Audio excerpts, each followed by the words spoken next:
বর্তমান রাজনৈতিক প্রেক্ষাপটে তাজউদ্দিন আহমেদ কতটা প্রাসঙ্গিক? আমি মনে করি না যে খুব প্রাসঙ্গিকতা আছে।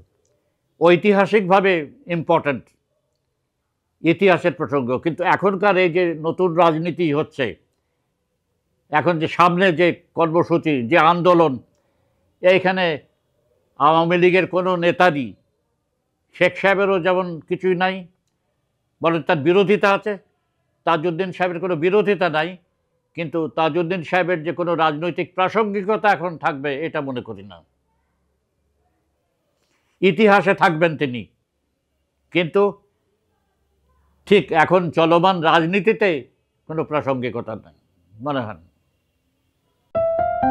আপনার পিতা জনাব আবুল হাশেম কি তার প্রাপ্ত সম্মান পেয়েছেন? উনি তো এই দেশে এসে, আমাদের আসা ঠিক হয়নি এই দেশে, আমাদের যদিও বাড়িতে আসার কোনো কথাই ছিল না। উনি তো ওখানে 48-49 সালে একটা বাড়ি বানিয়েছিলেন ওইখানে থাকার জন্যে। আমাদের বাড়ি ছিল, কিন্তু আর থাকার জন্য আর একটা বাড়ি, কোনো প্রোগ্রাম। আমাদের বাড়িতে 50 সালে আগুন দিয়ে দেওয়ার পরে উনি খুব বিচলিত হলেন, এটা যে কেউ করতে পারে আমাদের বিরুদ্ধে, চিন্তায় ছিল না। এটা করার পরে যাকে আসা উচিত ছিল না, পরে তিনিও এটা বুঝেছিলেন যে এখানে আসা ঠিক হয়নি। যাই হোক, এখানে এসেও তো তিনি আন্দোলন করেছিলেন, ভাষা আন্দোলনে। চোখে দেখতে পেতেন না, কিন্তু নুরুল আমিন তাকে, সেই লোককে জেলে দিল, 16 মাস জেলে ছিলেন। এখন যে ভাষা আন্দোলনের লোকে এত কথা টথা বলে, ওনার কথা কে বলে?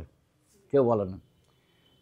উনি নিজে আমাকে ডেকে বলেছিলেন আমাকে যে দেশের লোক যদি আমাকে মনে না করে, তুমি আমার ছেলে হিসাবে কিচ্ছু করবে না। আপনাদের আদি নিবাস কোথায় ছিল?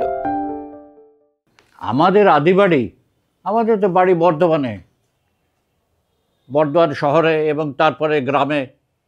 আমাদের গ্রাম হচ্ছে বর্ধমান শহর থেকে বোধহয় শান্তিনিকেতন বোলপুর স্টেশনের 2-3 স্টেশন আগে আমাদের স্টেশন গুসকরা, সেখান থেকে নেমে 6 মাইল যেতে হয় বর্ধমানের গ্রামে। সেটাই আমাদের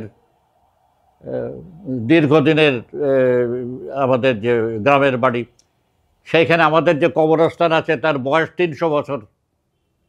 এখনও সব ওয়ার্ল্ড কবরস্থানের মধ্যে সব প্লাগ দেয়া আগেকার সব কবর আছে সেখানে।